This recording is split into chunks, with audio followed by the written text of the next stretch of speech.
Thanks for listening to the Scottish Housing Podcast. You can find out more about the presenters by going to scottishhousingpod.com, and you can also follow us on social media. We are on Instagram, Twitter, TikTok and Facebook. Just look up at Scottish Housing Pod.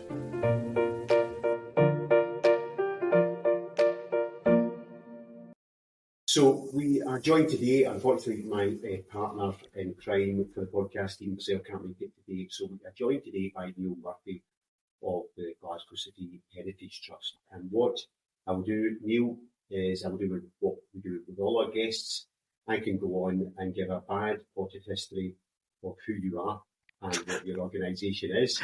But I always find it's much better if the person themselves says who they are and what their organisation does. So, Niall, take it away. Tell the listeners and viewers all about it. Okie dokie.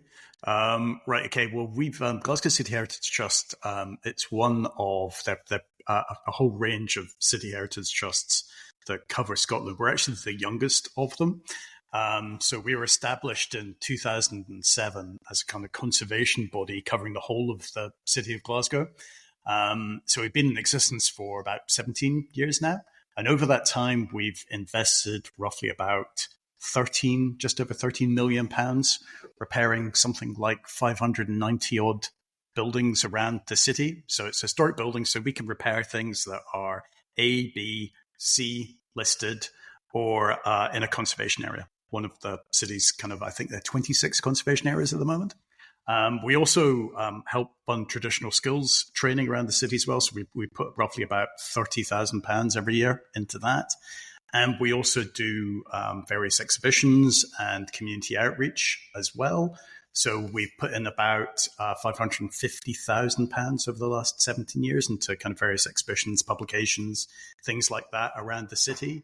We've held over 200 public lectures, about 80 CPD events at lunchtime for professional training, 38 exhibitions so far. So roughly for every pound we spend, you get about £8 being invested by other people in the city. And so far we have offered grants to nearly 1,700 odd people around the city. So people or groups around the city. Yeah. So, and it ranges from small community grants up to, at the moment, I was on site, large building just next door to the Mitchell Library, St Andrew's Court, and which was a big B-listed building that was a factory for Wiley and Lochhead by the great kind of mid-Victorian architect James Sellers. And so I was up on that, and that has something like 152 different owners in it, living in five different closes. So it's trying to get everybody to work together. And it's very similar to work that we've also been doing, which you know about, Brian, on Kelvin Court. Yeah. So, and it's herding cats can be extremely difficult in those kind of situations. That was my phrase that was in my mind. We will often speak to people and talk about the fact that you live in a mini democracy. Absolutely, that's how tenement law kind of works. And it's a bit like Labour have just won the last election, so you can't go through life saying, "Well, I didn't vote for Labour, I voted for whichever party, with them, SNP, Conservative, or whatever somebody might have voted for." So I'm just going to go through my life employing as if the policies of the government that I voted for are in place, and I'm going to live. You can't live that way. And that's the same in a tenement. If the majority, or a communal building, if the majority of people have voted for something, then it's going to happen. Yeah, and it's how you go about implementing that. So obviously you're focusing upon our older properties. So tell me, my sort of back of the bag packet numbers are roughly correct. We have about 2.5 million residential properties in Scotland. Mm-hmm. Which about 500,000 of them are pre-1919. Probably. I have the figures for Glasgow, so I can tell you all of those. I was just going to say, so from that, where's Glasgow? Glasgow's pretty big. So Glasgow's just over 77,000 residential properties are in what's called a pre-1919 tenement. And what that means is it's a tenement that's kind of traditionally built. So it would be Georgian, Victorian, or Edwardian. and it's where it's sandstone construction ordinarily, or some type of stone construction. And you're basically what qualifies as a tenement is when you're relying on support, structural support from a property below you, or support in terms of the facilities within the property as well. Your drainage, your water supply, all of those kind of things. So that's what kind of, in essence, is a tenement. So Glasgow's got a huge number of them. We had even more at one point. We had an extra 100,000 of them in the kind of late 1950s, early 1960s. And they've all been demolished as a result of the city's kind of comprehensive development area policies from the kind of the mid 1960s to kind of the early 1980s.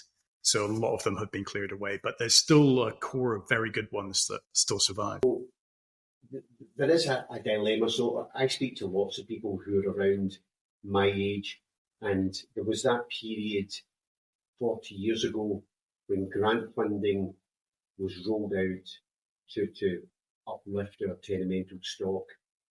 So again, you're the expert. My sort of understanding of it was we had that plan as we came out of the war that everything was going to be flattened, and we were going to look like some sort of this is going to sound as though I'm being prejudicial. I'm not. I'm trying to convey the image of how I think of it.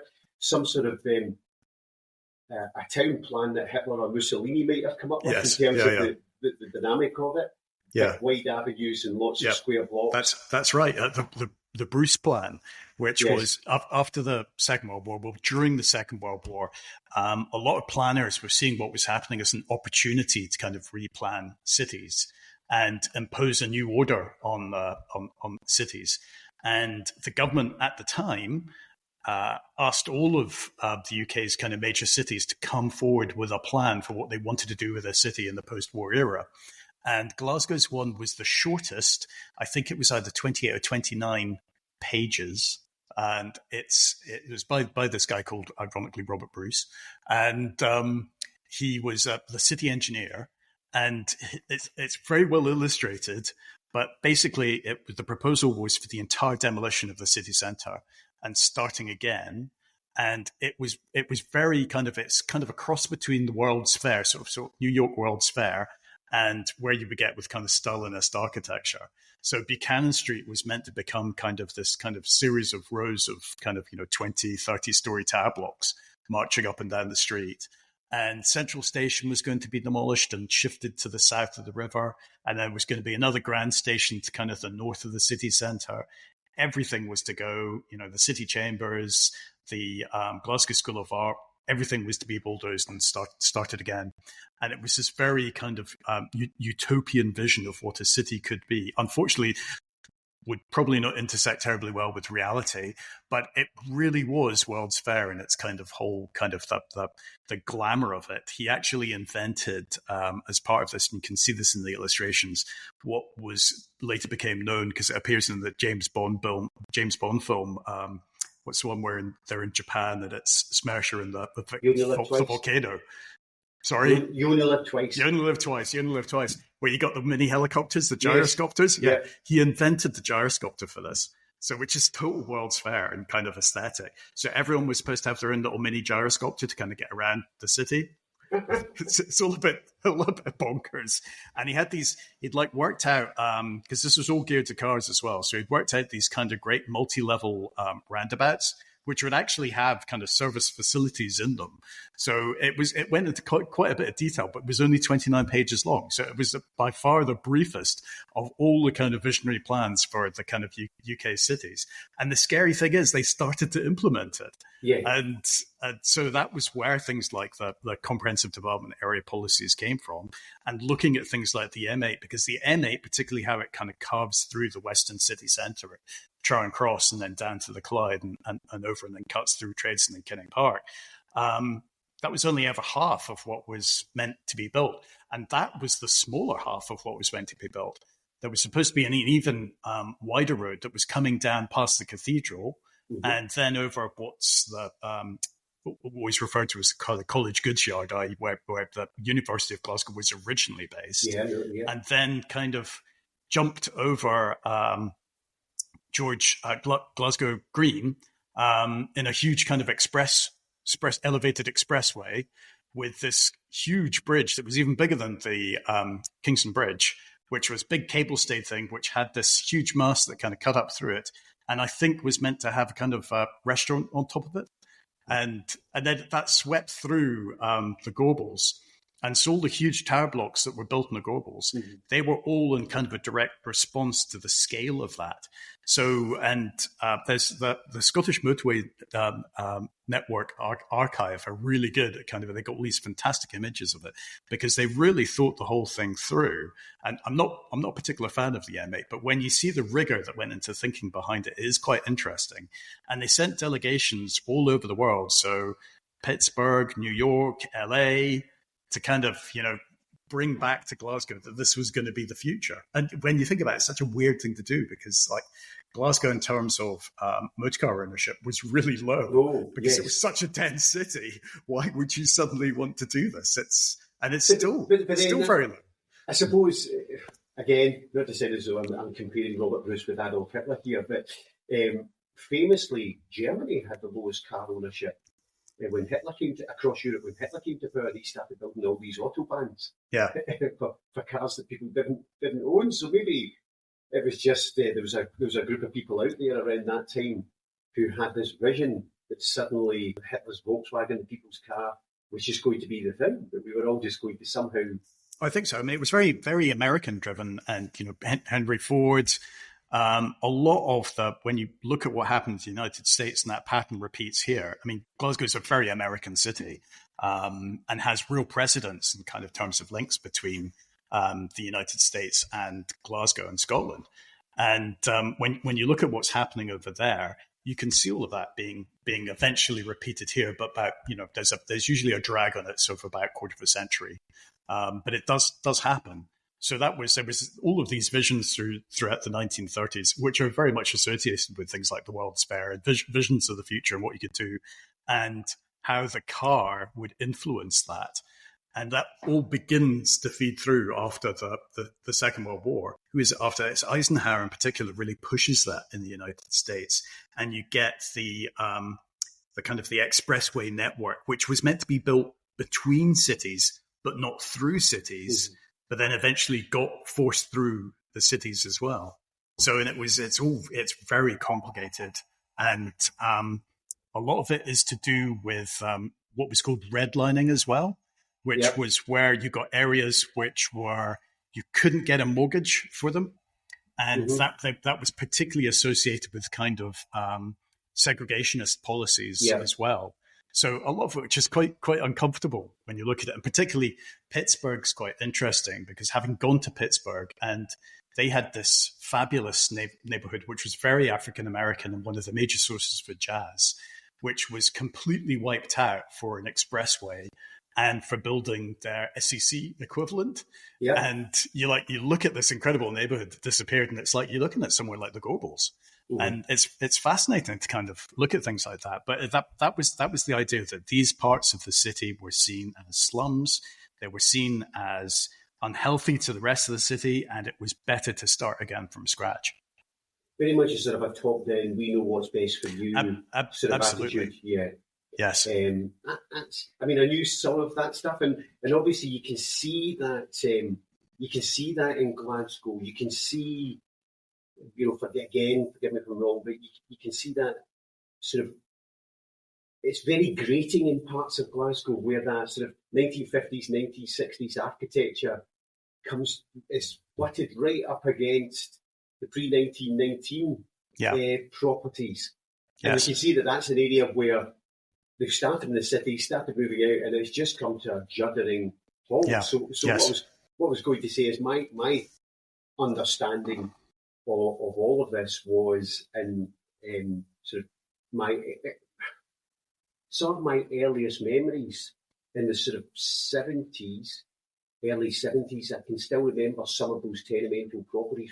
We were still bulldozing some of them, and then all of a sudden it just stopped.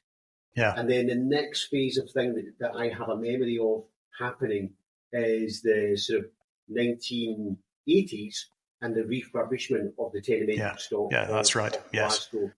And that's what I was going to then touch on. Yeah, absolutely. Yeah. But that where I'm experiencing stuff in property now in Glasgow is that next stage of everything was done 40 years ago. Yep.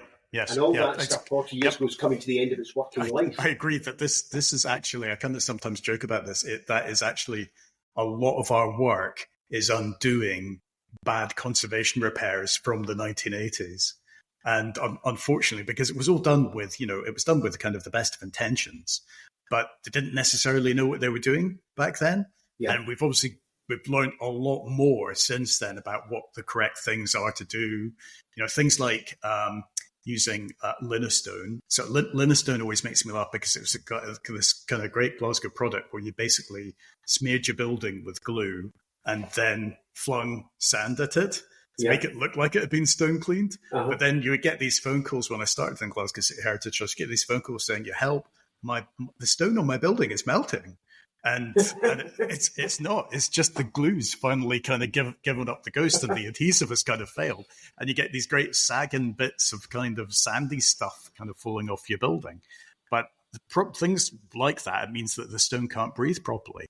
And so you're getting condensation trapped in the building too. So a lot of our work is trying to undo that. And where that all comes from is there's a realization by what happens in Glasgow is kind of like, it's what I would describe as a great leap forward, and great leap forwards, which is what Mao did in China. Mm-hmm. They tend to always be like massive overreach as well. And then you come a cropper at the end of it. And so there was this whole kind of visionary idea of kind of how you would completely recast the city. And of course, it's at the same time, it's cutting your nose off to spite your face, because in order to do that, and it's funny, I was reading through a parliamentary debate from the 1960s about this last night, and they were talking about for every two families that were being displaced from the city, one family was being retained in some of these comprehensive development areas. So you were losing 2/3 of your population. Yeah. And of course, Glasgow's population plummets as a consequence. It goes from about 1.2 million down to, I think at its lowest, it might have been 575,000. Mm-hmm. We're now back up about 640K, which is good. So the city's growing again. But it just shows how kind of far it plummeted. And the consequence of that is you're losing your tax base. You've got all of these other new towns that are set up to kind of take that population. And it tended to be the brighter population. The policy was referred to as skimming the cream off Glasgow. And so people were kind of disappearing off. The best talent was disappearing off. Industry was also being encouraged to move out. New businesses were being discouraged. It's the undermining of a great city.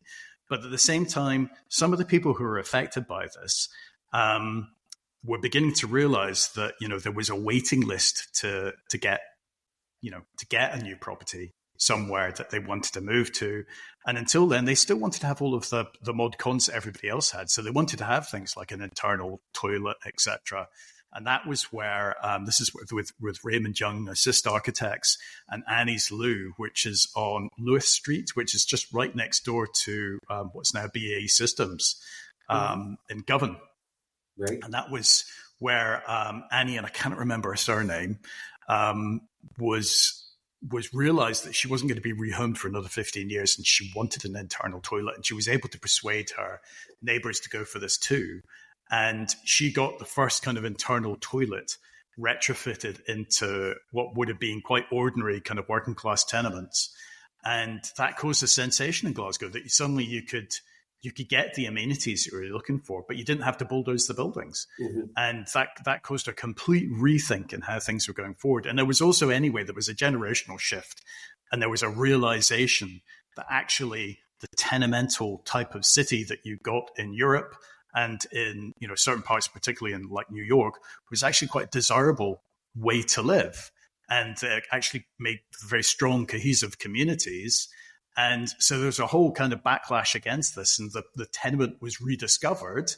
And that's just at the point where you start getting building grants in order to kind of repair the tenements. Mm-hmm. But because there's suddenly so much work going on all at once, there's this great American urbanist called Jane Jacobs, who writes this fantastic book on the death and life of the great American city, and is a real critique of the modernist movement in architecture and town planning, and what she calls the radial city beautiful, it's garden city beautiful kind of thing. She's like, she can't understand how this is possibly going to create good new cities that people are actually able to properly live in, because she just thinks it's all too utopian, and it actually doesn't reflect how everyday people actually live their lives.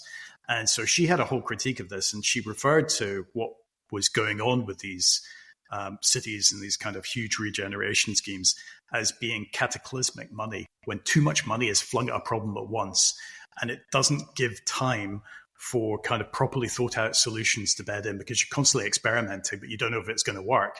Yeah. And then suddenly everything kind of like having gone through these great experiments, suddenly everything fails simultaneously.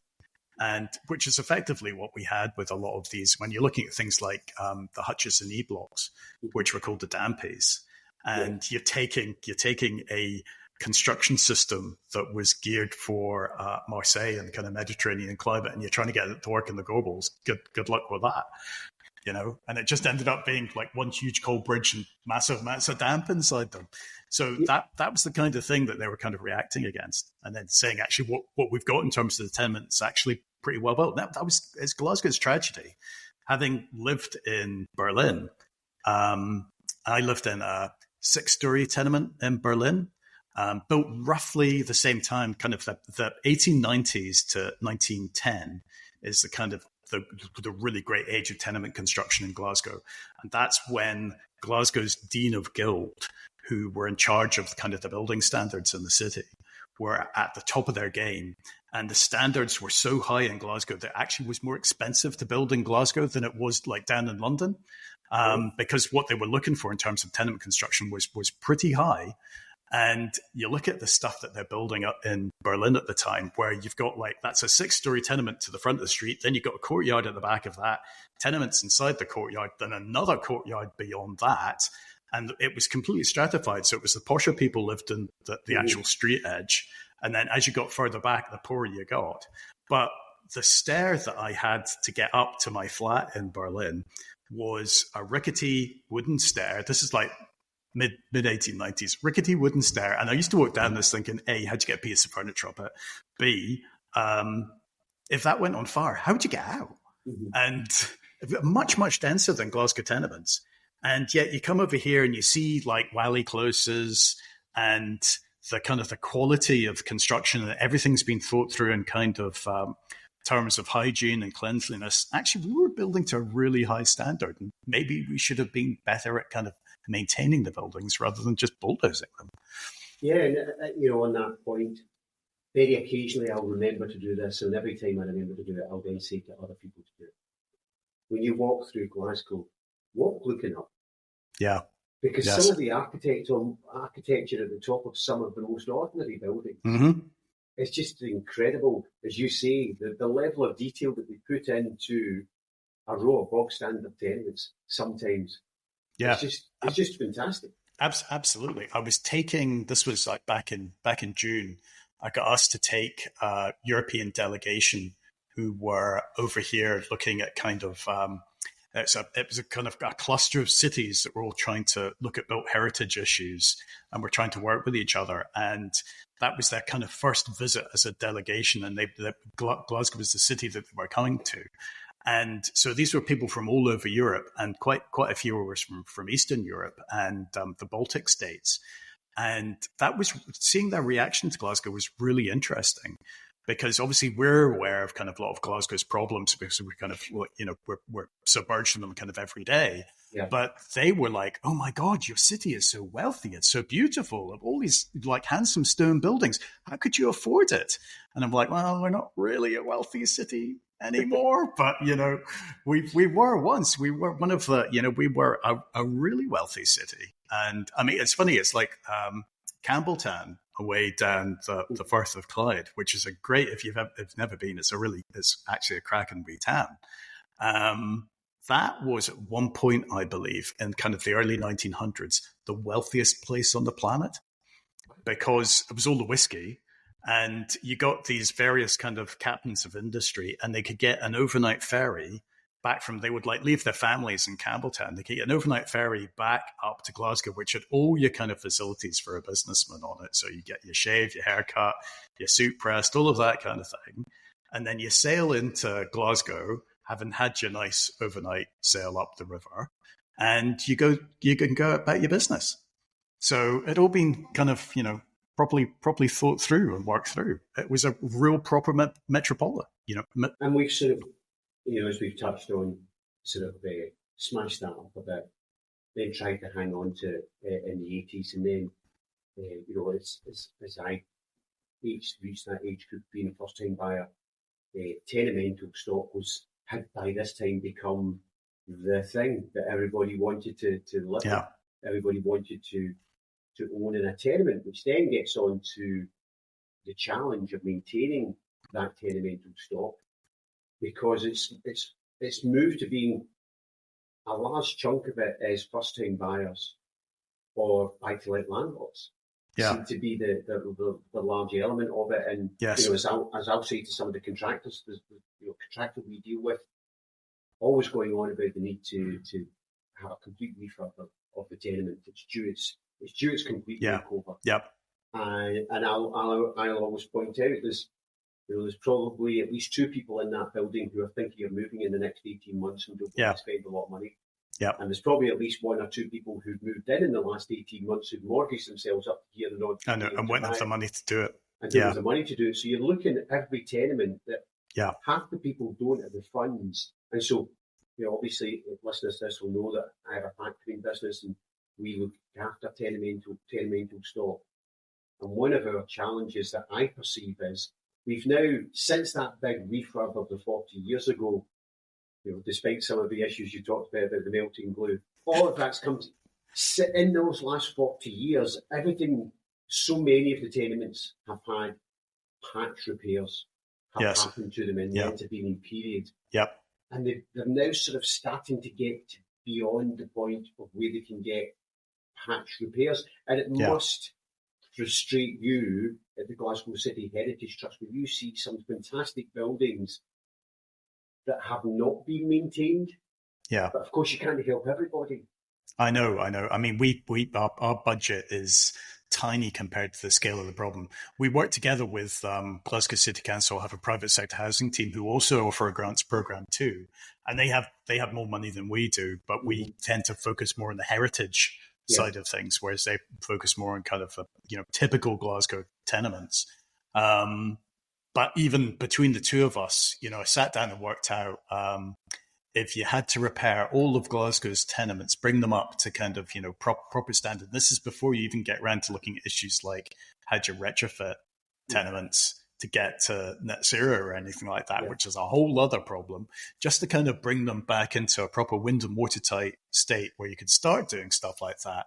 I sat and looked at that with our budget and did a kind of back of a fag packet calculation. It was like 4 centuries it was going to take. And, just like, that ain't going to happen. Might not work out. I know. So that kind of gives you an idea of the scale of the problem. But we're somehow going to have to, as a society, kind of look at things like that. And you can't just, to think that what happened in the 1960s and 70s, you can't be constantly bulldozing your city and starting again. It's A, expensive, B, totally inefficient, and C, what about this huge carbon debt you end up kind of as a consequence of all of that? And then discovering that the buildings that you're putting up actually aren't all that great and have major issues with them themselves and have to be maintained. And particularly with the tower blocks, they're really expensive to maintain. So there's all those kind of issues you have to look at too. So we're going to have to figure out as a society some kind of way about how we do this. So, and Glasgow, I'm particularly concerned about things like fuel poverty, and what happens with tenements if they're not being properly maintained, if you're not cleaning out your rainwater goods, if they end up getting choked full of grass and soil and stuff from pigeons that are nesting in them, things like that, and they gradually block up, and then the water backs up and it spills into the building, and you get saturated stone wall head, which just acts like one great big cold bridge that's kind of all of the heat that you're kind of trying to keep warm with inside. It's just gradually kind of sucking all that out of the building. And, we need to have a look at kind of things like that. Yeah, so there's a couple of things you touched on there that I want to go over. So maybe the sort of some of the, I think I'll go to first the challenge of climate change. So two aspects of that. One is, so I keep referencing this, I accidentally landed in a documentary in the year, I'm 54, and I accidentally landed on a documentary Christmas 4 years ago. So it was this, what the guy said was really resonated with me. He was talking about the geology of Scotland, so he wasn't, I'm taking it into a housing context. He was talking about the geology of Scotland, where he said that the west of Scotland is now 60% wetter than it was just 50 years ago. So that really resonated with me, because I am 50. Yeah. So you've got that, and of course, in dealing specifically, well, firstly, I look at that and I think, right, okay, so all these high rises and the other 1960s buildings were built before that. So they were not, so that's part of the reason why they got so much damp in them. They were never designed for even the weather we had at the time, as you pointed out, a Marseille style over here. But secondly, I then look at the tenemental stock, which was built 100 and plus 120 years ago. It was not designed for this volume of rain. And we will find ourselves occasionally saying to people, unfortunately, the reason the water's getting in your building is because it's now getting to parts of the building that were never designed to have water hit it. Yeah, just because absolutely. We're doing that. So one, how, I'm asking you this not in terms of expecting you to say how a Glasgow City Heritage Trust funding this, but just someone who understands that age of building, totally. This is a major issue for me. And we're unusual. We're the only City Heritage Trust, and as far as I'm aware, we're the only heritage organisation that does this. When we are looking at the repair of a tenement, if we are doing things like, and this is part of any kind of comprehensive repair scheme, when we're looking at the roof and your rainwater goods, we will ask people to do or get their what we call a conservation accredited professional advisor, which is a bit of a mouthful, but it would either be a conservation architect or a conservation surveyor, to do a drainage calculation of your drainage goods and to find out whether or not there is enough bunts in the current rainwater goods or the proposed rainwater goods to actually handle the increased rainwater runoff that we anticipate. And that has in some cases. So we did this. It's not per se. It's not a residential tenement. It is a tenement. The Grant's Arms, which is just next door to Heelman's Umbrella on Argyle Street. That's quite a sweet little. That's actually one of the surviving tenements, what was called Grahamston. So that was the village that was bulldozed to build Central Station. So it's one of the surviving buildings from that. It was then completely recast by this architect, James Hoey Craigie, who was one of Charles Rennie Mackintosh's friends, in about 1906, and had this stucco front put on it with this kind of Glasgow-style detailing. It's a cracking wee building. And that was in a really unhappy way because, and again, it's the same construction that is used on the Willow Tea Rooms, which, again, that's just Mackintosh overcladding a mid-Victorian stone tenement with stucco. And they just put these kind of great kind of stucco facades are just built of kind of basically plaster on lath. That's it. So it's just strips of timber behind all of that. Yeah. And as soon as the damp gets in, which is what was happening for the parapet roof gutter on the Grant's Arms was leaking really badly. And as soon as the water gets in, it just rots. So you've got huge extents of rot on that elevation. We ended up having to take most of that off and putting the stucco back on a stainless steel mesh that's going to be much more durable in the longer term. But it's part of it because we got the architects at a firm called Pollokshields to do this rainwater calculation on it. We realized that there was only one dam pipe and that just kept backing up. And so they ended up introducing another downpipe. And we had to get listed, it's a B-listed building, so we had to get listed building consent for this. But it's quite discreetly located on the other side of the building. And it meant suddenly it had two outlets, which more than doubled its capacity for rainwater runoff. And that stopped the water kind of that, because we also had to renew all the lead in the parapet gutter as well. But that increase in capacity meant that you weren't getting the issues that you'd had in the past with the building being completely saturated with water. So that's we try and do that on every job just to make sure. And sometimes it means you have to double your rainwater goods. Sometimes, there are other more discreet ways of doing it. But it's always a worthwhile exercise to do, particularly in a city like Glasgow. And would you recommend then, I look at a lot of tenement stock where that's happening. I remember there was a Scotland game about 18 months ago that was paused halfway through because everything was so flooded, and one of our offices is very close to Hampden. I remember standing in the office waiting for the rain to go off, realised it wasn't going to go off, and drove away, and the water's about 3 feet deep on Kings Park Avenue as you go near Hampden. So I was surprised about that. And we are getting calls in from people. And some of them was buildings where you knew they had a relatively brand new roof. And actually sending somebody up to walk on the roof would likely cause more damage than if you just left. Yes. But the problem would be probably the rainwater goods just can't cope. So would you recommend any tenement now to get that sort of appraisal done if they're looking to do some sort of work on the roof? Yep. Yes. Yeah, I would. It's worthwhile. What you've got a scaffold up, because the expense of putting a scaffold up is one of the big expenses of any of these jobs, because the amount of time that's on site, the amount of time you have to hire it for. So if you've got something like that up, it's worthwhile checking your rainwater goods and making sure that there is sufficient capacity in there, and also making sure they're properly cleaned out as well.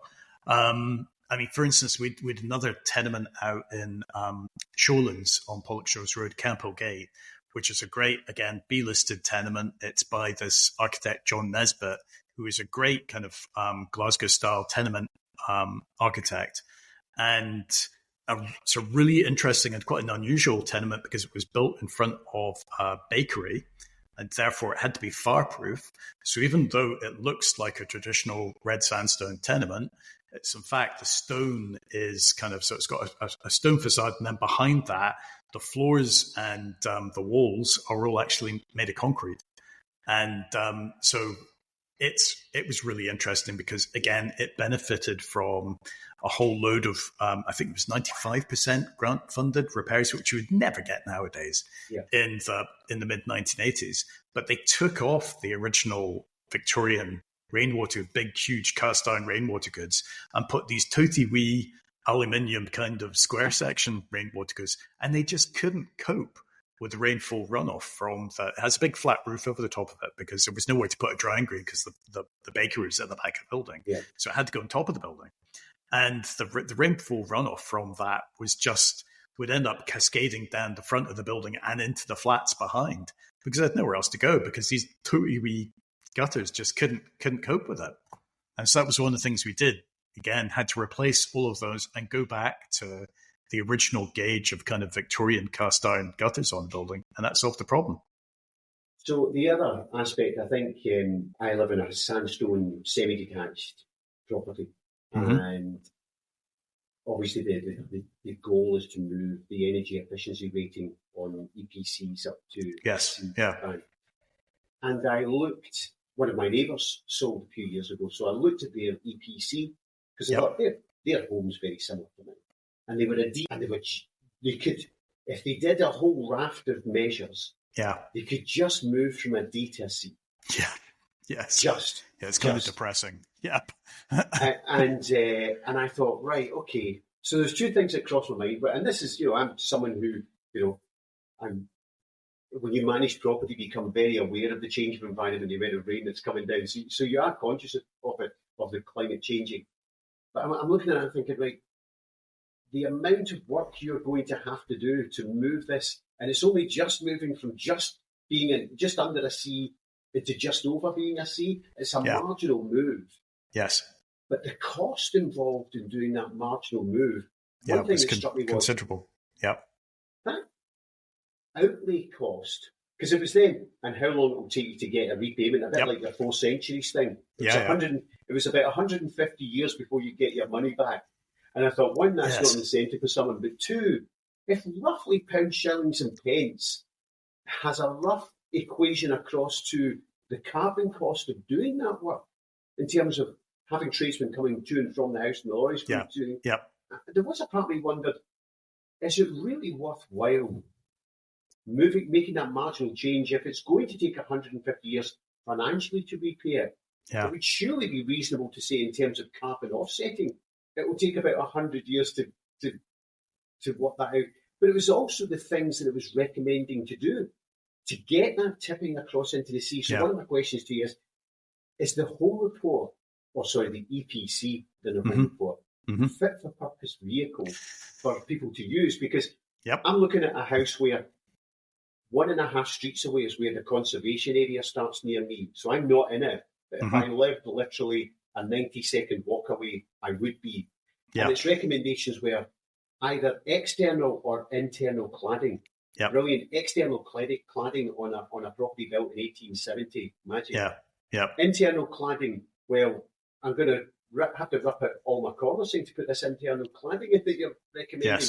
And there was other measures like that I thought, I would be doing all of these to just tip in. But secondly, they're not the thing to be doing in a sandstone property anyway. So is it the right vehicle for people to be using? What's your thoughts? EPCs, they have kind of quite a mixed blessing. And there is kind of a school of thought that I'm not an expert on this, so I'll just stress that. There is a school of thought that they might not necessarily be appropriate for a traditional building because the base. They tend to be based on modern construction. And obviously, traditional building works a completely different way.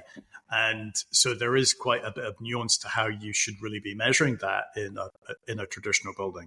But, you do have a point about, how are we supposed to get all of this and to retrofit our existing kind of, traditional built buildings to get them to anywhere near towards net zero? Is that even achievable in the first place?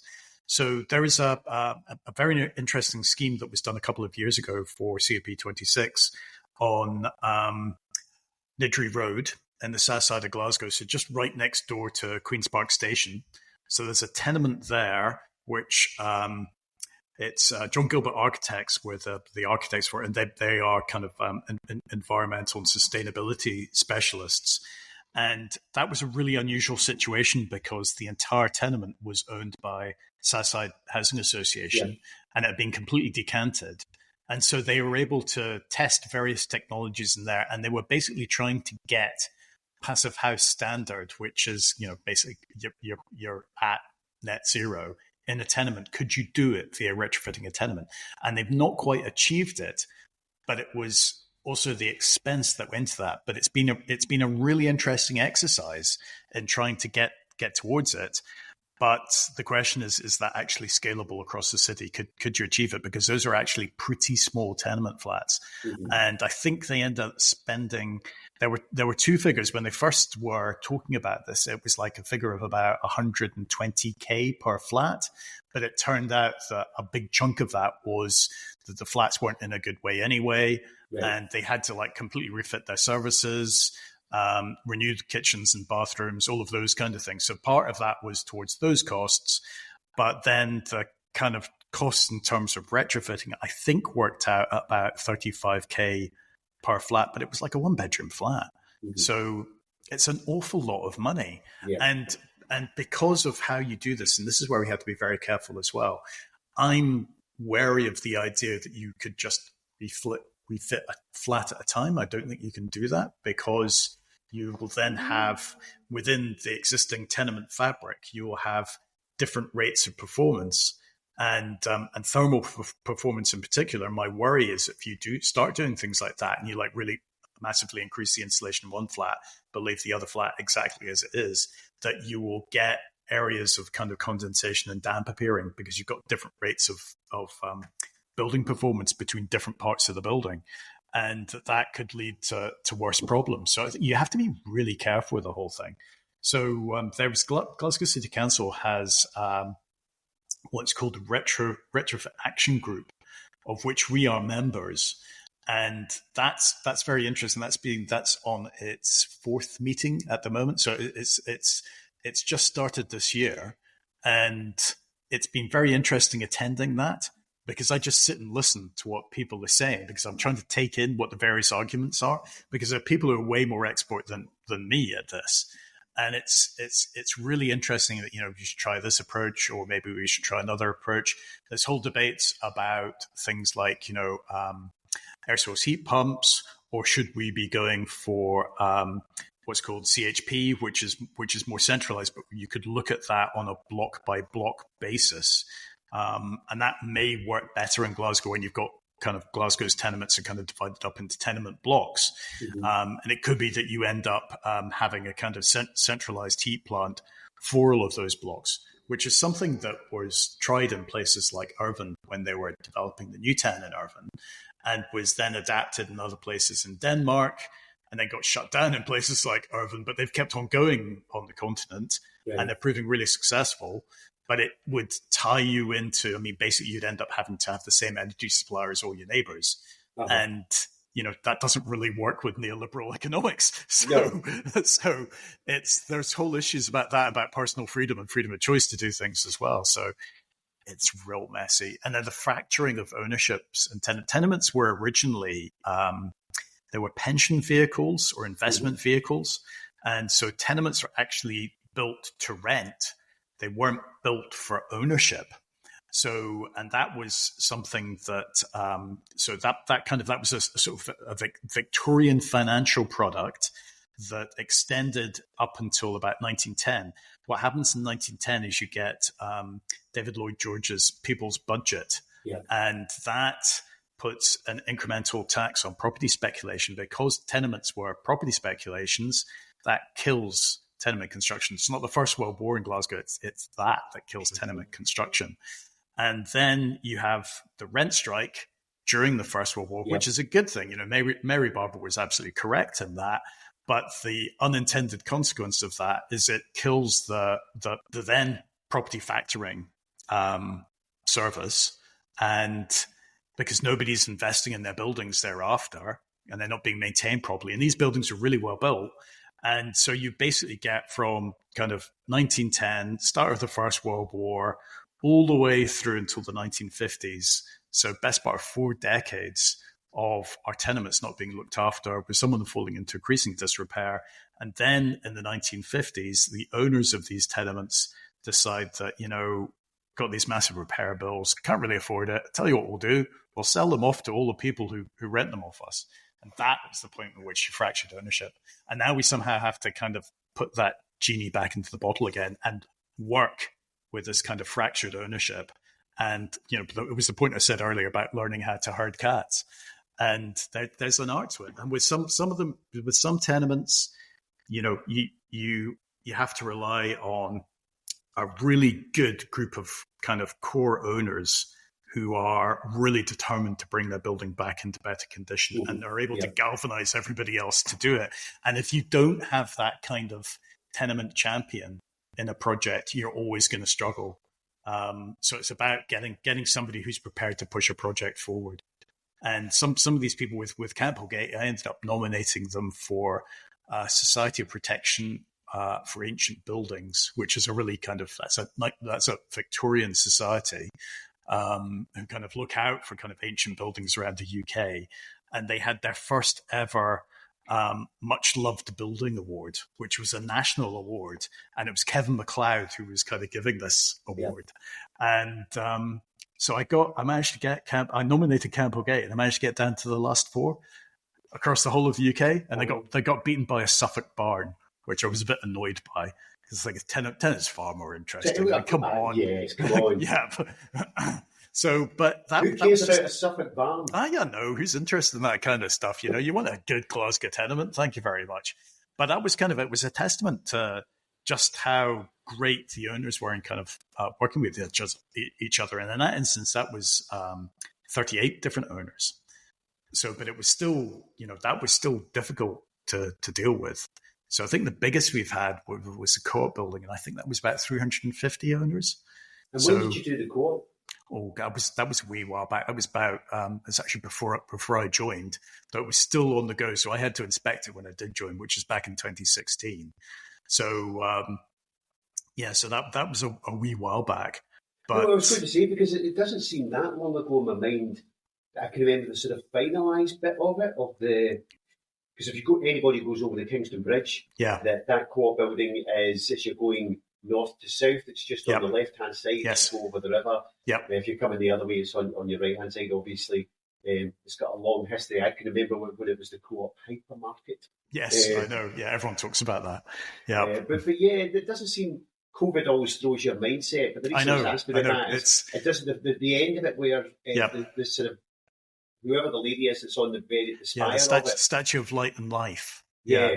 It's like a Statue of Liberty. Yeah. Yes, it is. And is it gold plated or it's covered in gold leaf, I think. Gold leaf, yeah. Yeah, because that's the bit I remember finally getting done, because it was just so... Yeah, that's right.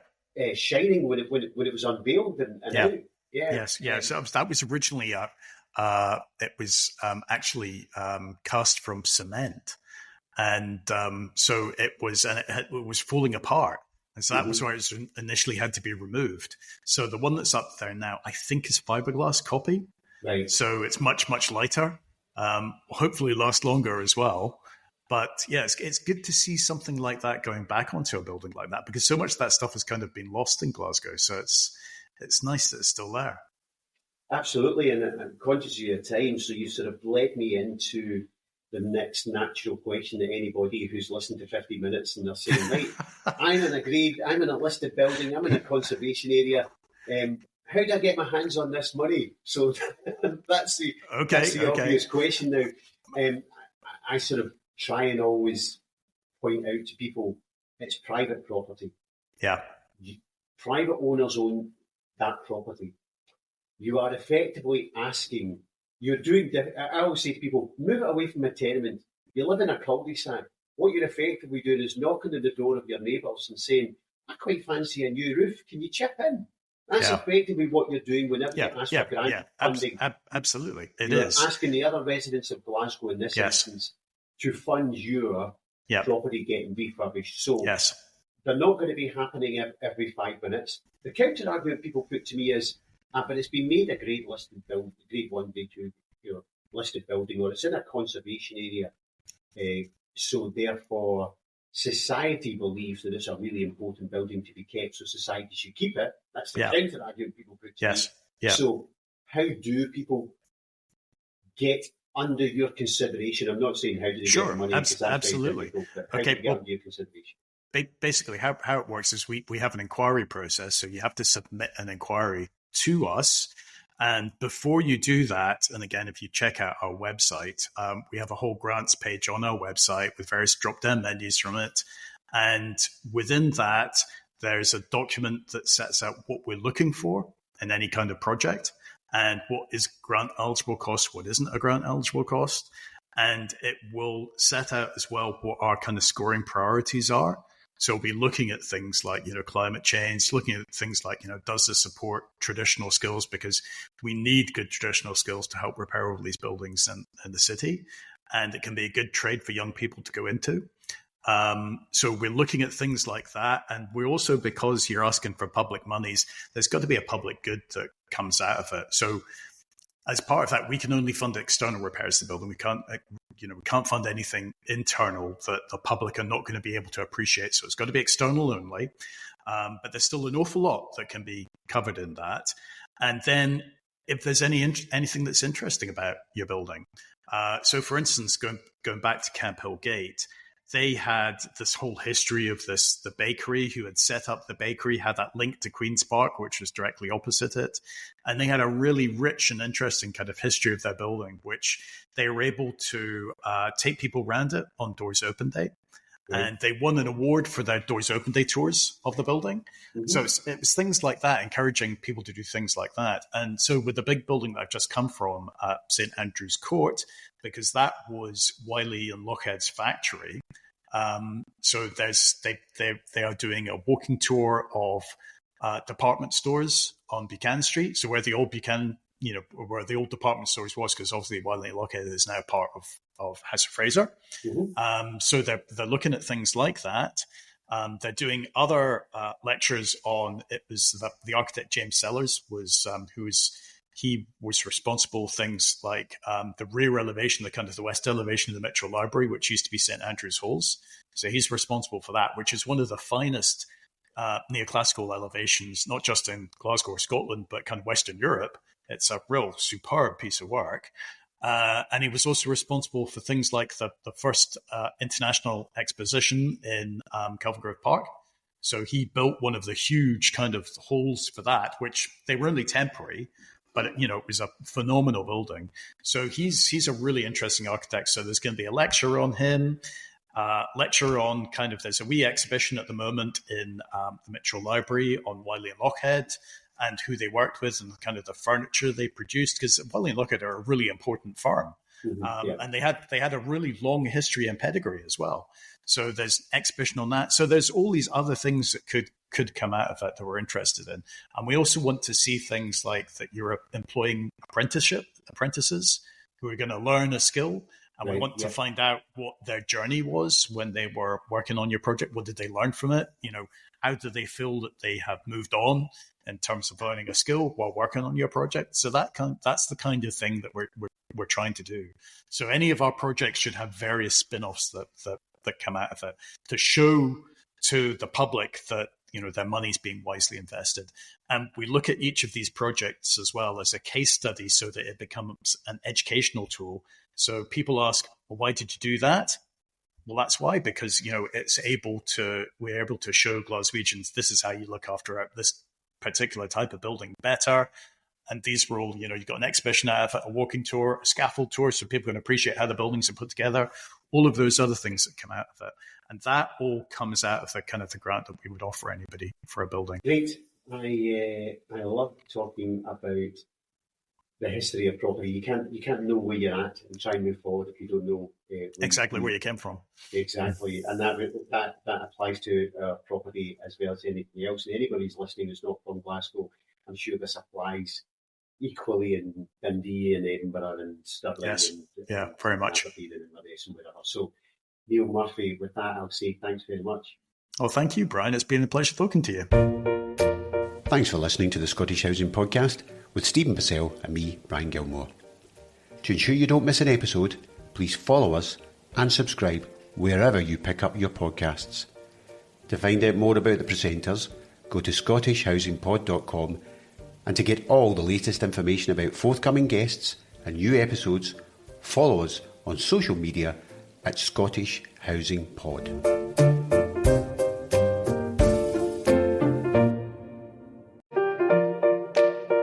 The Scottish Housing Podcast is brought to you by the Right Business Centre. Located just off the M8 in Glasgow, we have office space to suit all companies from the smallest startup to a large corporate business. Right Business Centre also provides virtual office services like mail handling, creating a seamless virtual operation for remote teams or startups. Whatever your business needs, go to rightbusinesscentre.co.uk. Welcome to the world of hassle-free property management with Indigo Square. As a premier residential lettings and property factoring service, we pride ourselves on tailoring our services to meet the unique needs of each client. Whether you're a landlord seeking a professional agent to handle the complexities of new legislation, or a homeowner in a shared building looking for seamless repair solutions, Indigo Square has got you covered. Say goodbye to stress and hello to peace of mind with Indigo Square. To discover how we can simplify your property management experience, visit our website at www.indigolits.com or drop us a line at info@indigolits.com. Your property deserves the best. Choose Indigo Square. Introducing 2010 Land Consultancy, a dynamic and specialized team of experts dedicated to navigating the complex world of public affairs, planning consultancy, and business development. Based in Glasgow and serving clients across the UK and beyond, our agile team offers unparalleled expertise to public, private, and civil society organizations. With a strong network of connections in Scotland and beyond, Stephen brings invaluable insights and strategic guidance to every project. So choose 2010 Land Consultancy for innovative solutions, unparalleled expertise, and a commitment to driving success for our clients.